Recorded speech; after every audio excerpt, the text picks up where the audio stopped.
La cirrosis hepática es una fibrosis del hígado y estos son los tres elementos que definen el cuadro. Es un proceso crónico, difuso, o sea, compromete a todo el hígado, e irreversible, o sea, es progresivo e irreversible, que desde el punto de vista histopatológico se caracteriza por esta tríada que es destrucción hepática, o sea, hay una necrosis del hepatocito con su armazón conjuntival, la regeneración patológica que ocurre en ese hígado formando nódulos, los famosos nódulos de regeneración, y el tercer elemento histopatológico es la fibrosis del hígado, que es lo que define a esta patología. Desde el punto de vista etiológico, la más frecuente, se lleva, fíjense, el 60% es la cirrosis alcohólica, que es la que vamos a describir a posteriori, la cirrosis alcohólica del ENEC. Otra es la cirrosis postnecrótica, o sea, aquella que aparece post-hepatitis crónica, generalmente hepatitis crónica de tipo viral, por virus B, por virus C, etc. La cirrosis biliar, por patología biliar, que puede ser la cirrosis biliar primaria, la famosa CBP, enfermedad autoinmune, o la cirrosis biliar secundaria a obstrucciones de la vía. Una cirrosis que ha avanzado mucho con el tiempo en porcentaje es la cirrosis criptogenética. O sea, cuando uno descarta estas grandes causas, la cirrosis de causa desconocida es bastante frecuente de observar. Y después quedan otras causas como pueden ser causas metabólicas como la hemocromatosis, el Wilson, fármacos, etc. Como dijimos, vamos a definir y vamos a describir la cirrosis alcohólica del ENEC, que la etiopatogénesis ya sabemos que es el alcohol es un hepatotóxico, y esa hepatotoxicidad lleva a la formación de la hepatopatía alcohólica. Ahora bien, para que el alcohol provoque el daño hepático, o sea la hepatopatía alcohólica, hay estas dos grandes variables en juego que son la cantidad y la duración. La cantidad de alcohol se define como que hay una relación directa entre lo que es cantidad y daño. La cantidad está estipulada en que puede hacer daño cuando la ingesta es de 60 a 80 gramos diarios de alcohol en el varón y de 20 a 40 gramos diarios de alcohol en la mujer. Y la duración es fundamentalmente un plazo superior a los 10 años de ingesta. Pero a estos elementos de la cantidad y de la duración se agregan estos factores nutricionales, genéticos e inmunológicos. Los factores nutricionales, antiguamente se decía que la desnutrición favorecía todo esto, hoy se sabe que no, e incluso fíjense que los obesos hacen hígado graso en el síndrome de insulinoresistencia, en el síndrome metabólico. Otros son los factores genéticos. Se ha demostrado que hay una susceptibilidad individual y se ha demostrado la presencia de HLA, o sea, marcadores genéticos en los pacientes con cirrosis alcohólica. Y por último, factores inmunológicos, ya que en los alcoholistas hay formación de autoanticuerpos que dañan el hígado y de también citoquinas. O sea, fíjense que todos estos elementos, con estas variables y con estos factores adicionales, serían los responsables que el alcohol provoque el daño hepático. Entonces, resumiendo hasta acá, yo tengo un hígado normal, por acción del alcohol, el primer daño de la hepatopatía alcohólica es el hígado graso, y los pacientes con hígado graso de origen etílico tienen chance de evolucionar a la cirrosis, sobre todo si en el medio han hecho episodios de hepatitis alcohólica aguda. Con respecto a las manifestaciones clínicas, las mismas las vamos a agrupar en dos grandes ítems: aquellas que dependen de la insuficiencia hepatocelular y aquellas que dependen de la hipertensión portal. O sea que ya estamos viendo cómo esa cirrosis, esa fibrosis hepática, determina por un lado insuficiencia del hepatocito y por otro lado la hipertensión portal. Vamos a comenzar analizando los signos, síntomas de la insuficiencia hepatocelular. En primer lugar tenemos la ictericia, importante dato. Los signos endocrinológicos que se deben al aumento de estrógenos no metabolizados por el hígado, también la desnutrición, son mucho más llamativos o evidentes o relevantes en el varón y sobre todo en época de vida sexual activa. El hombre van a ver que puede llegar a tener una hipertrofia prostática, impotencia sexual, atrofia testicular, ginecomastia y esterilidad, mientras que en las mujeres se manifiesta por alteraciones menstruales o incluso llegar a una amenorrea.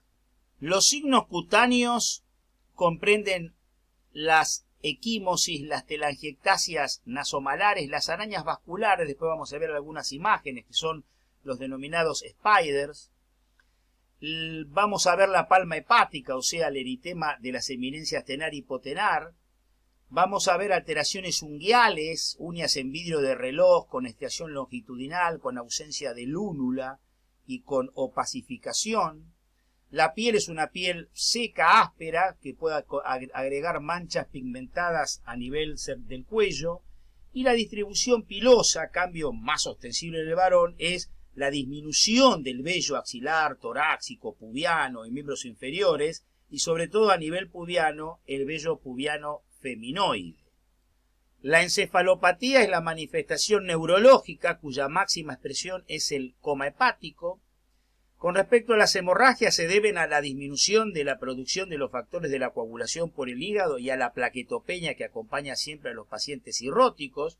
Pueden ser epistaxis, gingivorragias, púrpuras, hematomas, hemorragias a nivel de los aparatos. Esta coagulopatía puede agravar una hemorragia digestiva. El aliento hepático, que es un aliento fétido dulzón por la exhalación de derivados de la metionina.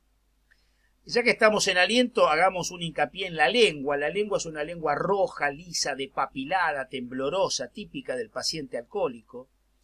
El estado circulatorio hiperdinámico, porque en la insuficiencia hepática aumentan las sustancias vasodilatadoras que abrirían aquellos junts arteriovenosos en diferentes partes del organismo, sobre todo a nivel del vaso y del pulmón, y entonces se instala un estado circulatorio hiperkinético. Pero aparte de esto, recordemos que los cirróticos pueden tener una miocardiopatía dilatada por acción tóxica directa del alcohol sobre la fibra miocárdica. Y por último, como ven ahí, el síndrome de repercusión general con astenia, anorexia, adelgazamiento, anemia, lo cual constituye un típico síndrome de repercusión general de tipo pseudoneoplásico, porque no está acompañando a una neoplasia. El otro síndrome clínico, expresión de la cirrosis, dijimos que era la hipertensión portal. Al haber una cirrosis se incrementa la presión a nivel de la vena porta y aparecen 4 signos, síntomas característicos. Por un lado va a haber la aparición de varices esofágicas o esófago-gástricas. Por otro lado va a haber una esplenomegalia congestiva. Puede haber, y seguramente la van a encontrar, una circulación colateral a nivel superficial, la circulación colateral, o sea que yo la voy a poder ver. Recuerden lo que hemos aprendido en semiología, la circulación colateral acá va a ser de tipo porta o de tipo portocava. La circulación porta es porque se tapó la porta y la portocava es porque se taparon la porta y la cava. Cuando se tapan la porta y la cava, cuando hay una cirrosis con una citis muy importante que comprime a la vena cava. Y recuerden que la circulación tipo porta es ascendente y del ombligo en sentido superior, y la portocava también es ascendente, pero arrancando de más abajo de las zonas inguinales. Con respecto a la citis, estos pacientes hacen ascitis, son cuadros de ascitis acompañados, como hemos aprendido en edemas, a posteriori de edemas en miembros inferiores, configurando un síndrome ascítico edematoso, donde primero aparece la ascitis y después aparecen los edemas en miembros inferiores. La ascitis se debe a la hipertensión portal, que es un factor indispensable para poder desarrollar esta ascitis, porque en la misma se incrementa el óxido nítrico, potente vasodilatador liberado por el endotelio de los vasos hepáticos y sistémicos cuando hay hipertensión portal, y eso lleva a una vasodilatación esplácnica, que lo recordarán, que lo hemos charlado en edema y en ascitis también en semiología, eso genera una hipovolemia relativa, una hipotensión arterial, una puesta en marcha del sistema renina-angiotensina-aldosterona, el sistema simpático, activación de ADH, etc. Se instala el hiperaldosteronismo secundario y se produce a nivel renal la retención de sodio y agua y se configura el síndrome ascítico edematoso. Entonces, los 4 grandes elementos de la hipertensión portal serían fundamentalmente las varices esofágicas, la esplenomegalia, la circulación colateral y la citis.